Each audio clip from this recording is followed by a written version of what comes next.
हाँ, छात्रों, कल के लेक्चर्स में हमने हाइजेनबर्ग अनसर्टेनिटी प्रिंसिपल का एप्लीकेशन का पहला वाला हिसाब देखा था, पहला सिस्टम देखा था कि हाइड्रोजन एटम के अंदर ग्राउंड स्टेट की जो एनर्जी कितनी होनी चाहिए, उसको हमने बोर्स द्वारा जो अभिग्रही थे उसके द्वारा भी कैलकुलेट किया है, इधर अनिश्चितता सिद्धांत के द्वारा कैलकुलेट किया है।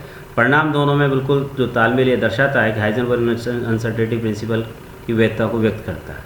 एक ऐसा ही एप्लीकेशन और अब यहाँ चर्चा में करना चाहते हैं कि नाभिक में इलेक्ट्रॉनों का अस्तित्व का नहीं होना।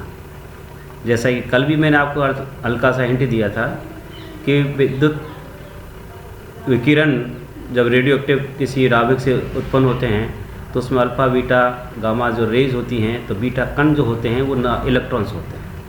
चूँकि वो नाभ की प्रोसेस है, इसका अर्थ होता है कि नाभिक में से इलेक्ट्रॉन निकल रहे हैं, सीधा सीधा अर्थ ऐसा लगता है। तो क्या नाभिक में इलेक्ट्रॉन हैं? इसको हाइजेनबर्ग अनसर्टेनिटी प्रिंसिपल कहता है कि नाभिक में इलेक्ट्रॉन्स नहीं हो सकते। इसको हम यहाँ पर इस प्रकार से सिद्ध करेंगे।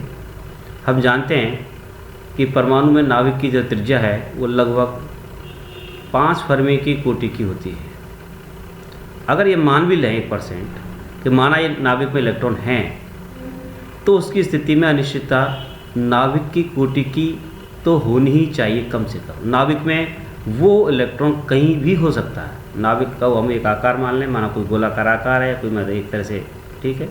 तो उस गोले की जो त्रिज्या है, ठीक है, वो लगभग 5 फर्मी के ऑर्डर की है। तो उस त्रिज्या के अंदर, उस गोले के अंदर वो इलेक्ट्रॉन कहीं भी हो सकता है नाभिक के अंदर। इसलिए उस इलेक्ट्रॉन की स्थिति में जो अनिश्चितता कितनी होनी चाहिए, ये हम यदि उस दृष्टि से देखें तो लगभग उसकी त्रिज्या के ऑर्डर की यदि मान है, इसलिए इस स्थिति में अनिश्चितता delta x nearly equal to radius of the nucleus R which is the average equal to 0.5 fermi 5 × 10⁻15 metre. अतः अनिश्चितता सिद्धांत के अनुसार इलेक्ट्रॉन के संवेग में न्यूनतम अनिश्चितता कितनी होनी चाहिए? क्योंकि स्थिति और संवेग में अनिश्चितताओं का गुणनफल h×2 से अधिक होता है। इसलिए जब स्थिति में अनिश्चितता मिल गई तो हमें हाइजेनबर्ग अनसर्टेनिटी प्रिंसिपल की सहायता से संवेग में अनिश्चितता डेल्टा पी इक्वल टू कितना हो जाएगा, h×2 डेल्टा एक्स का मान यदि रखें तो इसकी वैल्यू आती है 1.054 × 10⁻20 किलोग्राम मीटर पर सेकेंड के हिसाब से। अतः इलेक्ट्रॉन्स यदि नाभिक के अंदर है तो उस इलेक्ट्रॉन का न्यूनतम संवेग उसकी अनिश्चितता के बराबर तो होना ही चाहिए। कम से कम कितना संवेग है उसमें अनिश्चितता इतनी है, ठीक है, तो उससे कहीं अधिक होगा, लेकिन कम से कम जो संवेग होगा वो उसकी अनिश्चितता के बराबर होगा। इस कंसेप्ट को ध्यान में रखते हुए P minimum of the electron in the nucleus, ठीक है, must be equal to the uncertainty in the momentum delta P. So P minimum must be equal to delta P which is equal 1.054 × 10⁻20 again. Einstein आपेक्ष की ऊर्जा संवेग संबंध से हम जानते हैं कि ई मिनिमम इक्वल टू कितना होता है, p² c² + m0² c4, जहाँ m0 इसका ब्राह्म द्रव्यमान या ब्राह्म ऊर्जा है और ये उसके हमारे पास p² c² इसकी गतिज ऊर्जा है। चूँकि ई मिनिमम है तो उसके संगत जो संवेग होगा उसका मान भी मिनिमम होगा। तो उस दृष्टि से हमारे पास जो पी मिनिमम की वैल्यू, c की, m0² सबकी वैल्यू हमारे पास निश्चित है। ऊपर हमारे पी मिनिमम कैलकुलेट कर ही रखा है, तो उसका आधार पर यहाँ पर वैल्यू रखें, थोड़ी सी कैलकुलेशंस करें, ठीक है। तो m0 c² का 1.51 MeV गतिज ऊर्जा की तुलना में नगण्य यदि मान भी लें तो हमारे पास ई मिनिमम को मान लगभग Pc के बराबर है जाता है। और इस Pc की वैल्यू हमें पुट कर दें, थोड़ा सा कैलकुलेट कर लें, तो उसकी वैल्यू आती है करीब 20 MeV के बराबर आती है, ठीक है। 3.162 तो जूल में है, उसको यदि इलेक्ट्रॉन वोल्ट में कन्वर्ट करें तो 20 MeV के रेंज में आती है। अर्थात यदि नाभिक में इलेक्ट्रॉन माने तो उस नाभिक में स्थित इलेक्ट्रॉन के अस्तित्व के लिए उसकी न्यूनतम ऊर्जा 20 MeV की कोटि की होनी ही चाहिए। परंतु प्रायोगिक तौर पर जब बीटा 6 प्रयोग में देखते हैं तो नाभिक से उत्सर्जित जो इलेक्ट्रॉन्स हैं, जिसको बीटा कण कहते हैं, की ऊर्जा लगभग 2 से 3 MeV की ही होती है। इससे सिद्ध होता है या तो नाभिक के 6 से इलेक्ट्रॉन निकलते तो करीब 20 MeV के रेंज में होना चाहिए था, लेकिन वो रेंज 2 से 3 है, जबकि 20 में अंतर बहुत है, यदि इस रेंज में नहीं है। इससे स्पष्ट होता है कि नाभिक में इलेक्ट्रॉन का अस्तित्व नहीं होता, ठीक है। ये जो बीटा 6 के रूप में जो इलेक्ट्रॉन्स मिलते हैं अधिकतम 4 MeV के ही पाए हैं। 2 से 3 का हम एवरेज मान लेते हैं, लेकिन मैक्सिमम से मैक्सिमम यदि हमें कोई बीटा कण मिला भी है तो 4 MeV से अधिक का कोई नहीं मिला है। तो यहाँ पर ये प्रूफ होता है कि हाइजेनबर्ग अनसर्टेनिटी प्रिंसिपल ये सिद्ध करता है कि नाभिक में इलेक्ट्रॉनों का अस्तित्व संभव नहीं है। वहाँ जो नाभिक के क्षय के कारण से जो अल्फा बीटा गामा रेज मिलती हैं या बीटा कण मिलते हैं या इलेक्ट्रॉन्स मिलते हैं, वो प्रोसेस दूसरा है, क्यों मिलते हैं, ठीक है, वो यहाँ पर चर्चा नहीं करेंगे। वो हम एलिमेंट्री कंप्यूटर में नाभिकीय जो हमारे पास संलयन विखंडन जो प्रोसेस होता है उसके अंदर वहाँ पर पढ़ेंगे। यहाँ इसको डिटेल चर्चा करने की आवश्यकता नहीं है।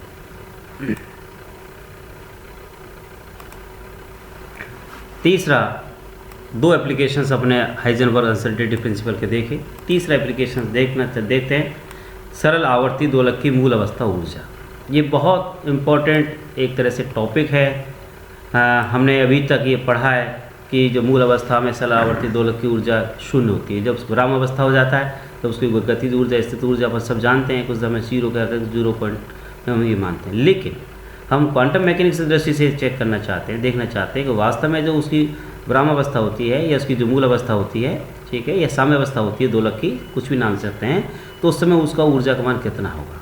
तो हम यहाँ आपके पास दूसरे जो मेथड्स हैं वो अपनी दृष्टि से उसको पूर्व अलग करेंगे, लेकिन हाइजेनबर्ग के अनुसार उसको हम चेक करना चाहते हैं। तो देखो क्या आता है।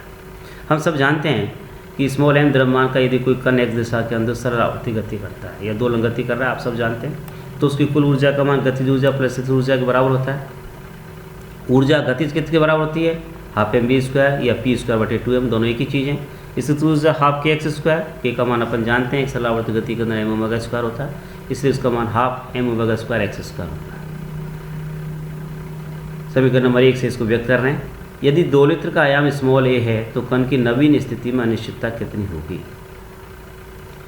यहाँ पर x मूल बिंदु से या विराम अवस्था से विस्थापन को व्यक्त कर रहा है, ठीक है। ओमेगा कोणीय आवृत्ति है, m कण का द्रव्यमान है, p कण का संवेग है। और यदि दोलित्र का आयाम मतलब अधिकतम विस्थापन स्मॉल a है तो कण की स्थिति में अनिश्चितता किसके बराबर आएगी, चूँकि राइट साइड और left side to and fro सरल आवर्त गति हो रही है, तो माध्य अवस्था के या जो उसकी मूल अवस्था है या उसकी विराम अवस्था है उसके राइट साइड में और लेफ्ट साइड में पॉजिटिव दिशा और नेगेटिव दिशा में a दूरी तक जाता है, तो -a से +a तक के बीच की दूरी कितनी हो जाती है, 2a हो जाती है। इसलिए वो कण जब सरल दोलन गति कर रहा है, दोलन गति करता है, तो आप सब अच्छी तरह से महसूस करते हैं कि जब वस्तु दोलन गति कर रही है तो उसकी कण की स्थिति पाए जाने की संभावना कहाँ से कहाँ तक हो सकती है, -a से +a तक। इसलिए कण की स्थिति में जो अनिश्चितता है वो कहाँ कितनी आ सकती है, -a से +a, इसका मतलब कितनी हो गई, 2a। इसलिए स्थिति में जो अनिश्चितता हो जाएगी इसमें डेल्टा x का मान कितना होना चाहिए, 2a के बराबर होना चाहिए। इसलिए हाइजेनबर्ग अनसर्टेनिटी प्रिंसिपल के अनुसार जब स्थिति में अनिश्चितता मिल गई तो संवेग में अनिश्चितता हम जानते हैं, चूँकि delta x delta px = h×2 होता है। इसलिए डेल्टा px = h×2 और डेल्टा x नीचे रख दें, तो डेल्टा x की वैल्यू किसके बराबर है, 2a के बराबर। इसलिए डेल्टा px की वैल्यू कितनी आ जाएगी, h×2 × 2a बराबर 4a, ठीक है। इसको अपने अलग से संकेत कर रहे हैं। अब आता है कि स्थिति में अनिश्चितता डेल्टा x का मान जब 2a है तो स्थिति का मान कितना होना चाहिए, कम से कम अनिश्चित बताइए, 2a के बराबर। अनिश्चितता ही 2 है तो स्थिति में इसका मान कितना हो जाएगा, 2a के बराबर हो सकता है। इसी तरह संवेग में अनिश्चितता डेल्टा px कितना हमारे पास h/4 है, तो संवेग का मान कम से कम कितना होना चाहिए, h/4a के बराबर होना चाहिए। इस दृष्टि से x और p के मान हम ऊपर जो कुल ऊर्जा के मान में इसमें रखना चाहें, जो p²/2m + हाफ m⍵² x² में, तो हमारे पास जो वैल्यू पुट करने के बाद रह जाती है e का मान 1/2, ठीक है। कितना है, p² है, p का मान चूँकि h×4 है तो इसको h²16a² m हमारे पास ऑलरेडी है ये, प्लस हमारे पास फॉर्मूले के अंदर कितना है, m⍵² x², m⍵² as it is, और हमारे पास x² की वैल्यू कितनी है, x की वैल्यू 2 है, x² की वैल्यू 4a² हो जाएगी। समीकरण 4 में ये दोनों चीज़ रख दें। थोड़ा सा इसमें से हम देख रहे हैं कि आयाम a का फलन है, अतः मूल अवस्था में न्यूनतम ऊर्जा हम चाहते हैं कि उसकी न्यूनतम ऊर्जा कितनी है, ठीक है, विराम अवस्था में या साम्य अवस्था में। तो न्यूनतम और अधिकतम की कंडीशंस अपन जानते हैं कि first derivative must be equal to 0, और ऊर्जा का मान किसके सापेक्ष तय हो रहा है, आयाम के हिसाब से, कितना आयाम ज़्यादा है कम है कैसे, ठीक है। तो यहाँ पर डेल्टा e अपॉन डेल्टा, यदि उस e का मान हम मिनिमम चाहते हैं कि कौन सी स्थिति पर किस स्थिति में होगा, तो delta e with respect to delta e must be equal to कितना होना चाहिए, 0 होना चाहिए। इस शर्त के अनुसार इस समीकरण 4 का a के सापेक्ष यदि हम इसका प्रथम अवकलन करें तो हमारे पास 1/2 h² / 8, चूँकि हमारे पास ए स्क्वायर नीचे है, ऊपर जाएगा तो माइनस ए स्क्वायर हो जाएगा, उसका अवकल करेंगे तो -2 बाहर आ जाएगा, -A3 हो जाएंगे, नीचे लाएंगे तो AQ हो जाएंगे। मैंने थोड़ा सॉल्व करके सीधा इस पर यहाँ पर लिखा है h cross square upon 8m plus 4a square का मैं a स्क्वायर का करेंगे तो 2 बाहर हो जाएगा, एक a रह जाएगा तो 8m ओमेगा स्क्वायर रह जाएगा, मस्ट बी इक्वल टू 0। जो कॉमन्स हैं वो 0 में चले जाएंगे। थोड़ा सा सॉल्व करेंगे तो हमारे पास जो इसकी वैल्यू आ रही है A4 की वो किसके बराबर आ रही है, h cross square upon 64m square omega square, that is a square must be equal to h cross upon 8m omega. ये एक हमारे पास शर्त है। अतः ई मिनिमम के लिए इस a स्क्वायर, ठीक है, समान समीकरण 4 में जो हमने फॉर्मूला है उसमें रखें तो ई मिनिमम की जो वैल्यू हमारे पास प्राप्त हो रही है वो 1/2 8h square M omega upon 16, ठीक है, h क्रॉस m हमारे पास है, एक h नीचे कैंसिल हो जाएगा, m कैंसिल हो जाएगा, ठीक है, ऊपर 8 है, नीचे 16 का, तो 8 से 16 2 बार आ जाएगा। इसी तरह से 4m ओमेगा स्क्वायर इंटू हमारे पास h क्रॉस अपॉन 8m है, तो एक ओमेगा कैंसिल है, एक रह जाएगा, m कैंसिल, 4 से 8 2 बार चले जाएंगे, दोनों में h क्रॉस ओमेगा बटे 2 h क्रॉस ओमेगा बटे 2 और 1/2 बाहर है हमारे पास, इसलिए हमारे पास ब्रैकेट के अंदर h क्रॉस ओमेगा बच गया, 1/2 बाहर बचेगा, तो इस ई मिनिमम की वैल्यू हमारे पास हाफ h क्रॉस ओमेगा प्राप्त हो जाता है।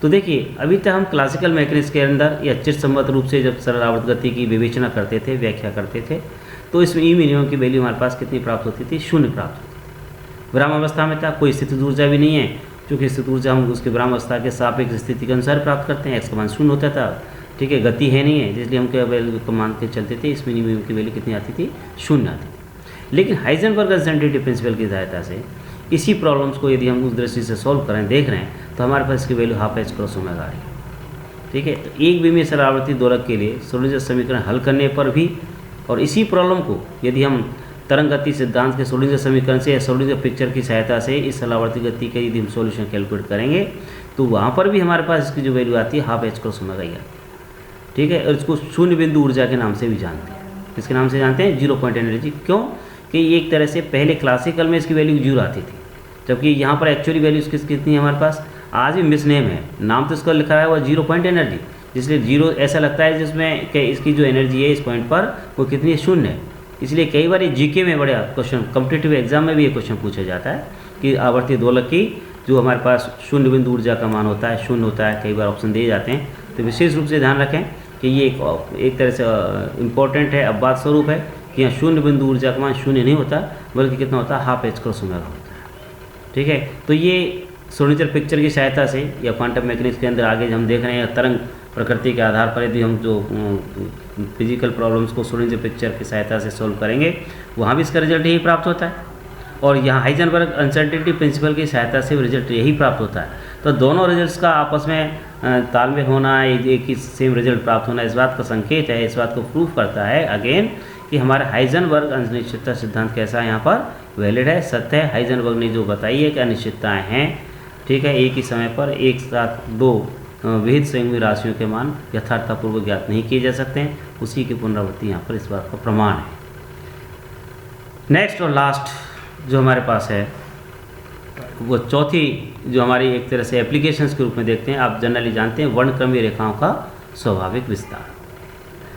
आपने स्पेक्ट्रम्स के बारे में सुना है, आप सब जानते हैं कि प्रकाश की जो विजिबल प्रकाश जिसको अपन कहते हैं, या फिर विद्युत चुंबकीय तरंग स्पेक्ट्रम का पार्ट जिसको कह सकते हैं, उसकी जो तरंग दैर्घ्य कहाँ से कहाँ तक होती हैं, बच्चे सब जानते हैं, 4000 से लेकर 8000। आपने अपने लैब्स के अंदर जब कई बार स्पेक्ट्रम्स को देखा है, प्रिज्म में आपने स्पेक्ट्रम बनाए हैं, ग्रेटिंग में बनाए हैं, न्यूटन्स रिंग में आपने स्पेक्ट्रम्स बनाए हैं, तो आप स्पेक्ट्रम में जो लाइन्स को कई बार देखें, गौर से देखें, ऑब्जर्व करें, तो आपको एक चीज़ देखने को मिलती है कि वो लाइनें थोड़ी सी शार्प नहीं होती, बिल्कुल एकदम नहीं होती, बल्कि उसका एक किनारा थोड़ा सा फैला हुआ सा महसूस होता है, ठीक है। तो ऐसा रेखाओं का उसको बोलते हैं हम वर्णक्रमीय रेखाओं का स्वाभाविक विस्तार। स्वाभाविक का मतलब यहाँ नेचुरल एक तरह से, ठीक है, नेचुरल। तो ये किसी प्रायोगिक एरर की वजह से नहीं होता, ठीक है, कि वहाँ कोई हमारे पास स्पेक्ट्रोस्कोप में उसमें कमी है, स्पेक्ट्रोमीटर में कोई कमी है, या कोई प्रिज्म के मटेरियल्स में कोई कमी आ गई है, या किसी कारण से आ गई है, ऐसा नहीं। यहाँ हाइजेनबर्ग साहब ये कहते हैं कि ये जो वर्णक्रमीय रेखाओं को हम चाहे कितने से कितने बढ़िया से बढ़िया एक्यूरेट एपरेटस की सहायता से इस स्पेक्ट्रम को यदि हम मेज़र करें या इस स्पेक्ट्रम को प्राप्त करें, स्पेक्ट्रम को देखें, तो भी आपकी जो हमारे पास जो स्पेक्ट्रम लाइन्स हैं या जो कलर की जो विभिन्न रंग से मिलते हैं, जैसा आपके बरसात के दिनों में इंद्रधनुष देखते हैं, तो आप देखते हैं कि उसके जो कलर है वो एक एरिया में फैले हुए होते हैं, ठीक है, और वो एरिया मिलकर के सातों कलर से मिलकर के एक बहुत बड़ा सा एरिया बन जाता है।